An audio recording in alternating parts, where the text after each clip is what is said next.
Donc avant tout, ce qu'il faut comprendre, c'est que la nuit n'est pas noire. Voilà. Donc les gens pensent que la nuit est noire. Si on va dans un endroit dans le désert où il n'y a pas de lumière qui va polluer le ciel, ben, en fait, on va se trouver dans le noir complet. Alors c'est pas vrai, hein. Si vous allez dans un désert, vous allez voir que même sans lumière, vous finissez par voir un peu le paysage, hein, sans lune, hein, sans rien, un ciel bien noir.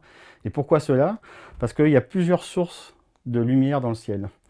Alors la première qui est à peu près évidente, c'est le fait qu'on se dit que voilà, on est dans une atmosphère et il y a des phénomènes lumineux. Et ça s'appelle l'airglow en anglais. Et ça correspond en fait à l'émission de la haute atmosphère. Et ça se voit extrêmement bien sur les images qui ont été faites depuis la station spatiale. On voit une espèce de halo vert autour de la Terre. Et ça, c'est typiquement l'émission de l'oxygène. Donc ça fait une partie de la lumière. Après, il y a une autre partie de la lumière qui provient des étoiles. Alors, on sait que l'univers est très grand, mais il y a tellement d'étoiles et de galaxies qu'il y a une espèce de fond d'étoiles non résolues, ça qu'on ne peut pas voir à l'œil ni avec des télescopes, et qui vont créer en fait une lumière. Donc on appelle ça la lumière enfin, du fond non résolu d'étoiles. Et d'ailleurs c'est important parce que c'est quelque chose qui permet aussi de dire que l'univers est fini, hein, c'est le paradoxe de Olbers, que si l'univers était infini, à force qu'on dit voilà, il y a des étoiles, des galaxies, l'univers est infini, normalement on devrait avoir un ciel infiniment lumineux. Or il ne l'est pas, et ça veut dire que l'univers est fini. Donc ça c'est assez amusant déjà juste en regardant les étoiles, d'avoir un paramètre cosmologique fondamental.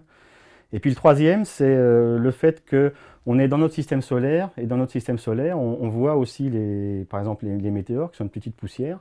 Et donc, dans ce système solaire, il y a beaucoup de poussière qui vient des chocs entre astéroïdes, qui vient du fait que certaines comètes des gaz. Et donc, on est dans un halo de poussière, et ce halo, il est éclairé par le Soleil. Et donc, c'est ce qu'on appelle la lumière zodiacale. Et on la voit relativement bien le soir ou le matin, quand le Soleil est un petit peu bas sur l'horizon, suffisamment bas pour qu'il fasse nuit, mais pas trop bas quand même. Et on voit une espèce de halo de lumière qui monte comme ça. Alors c'est pas très fort, il faut aller dans un endroit où le ciel est bon, mais c'est à peu près la même luminosité que la Voie lactée. Donc faut arriver dans un endroit où on voit la Voie lactée.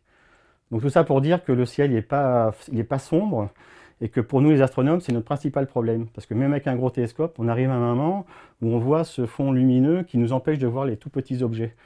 Donc c'est un peu comme quand vous êtes dans un brouillard la journée et que qui est éclairé, ben en fait nous on essaye de voir des petits points qui sont moins brillants que ce fond de ciel qui est dû aux étoiles, donc aux étoiles non résolues, à la lumière zodiacale, donc aux petits objets, et aussi aux émissions de notre atmosphère.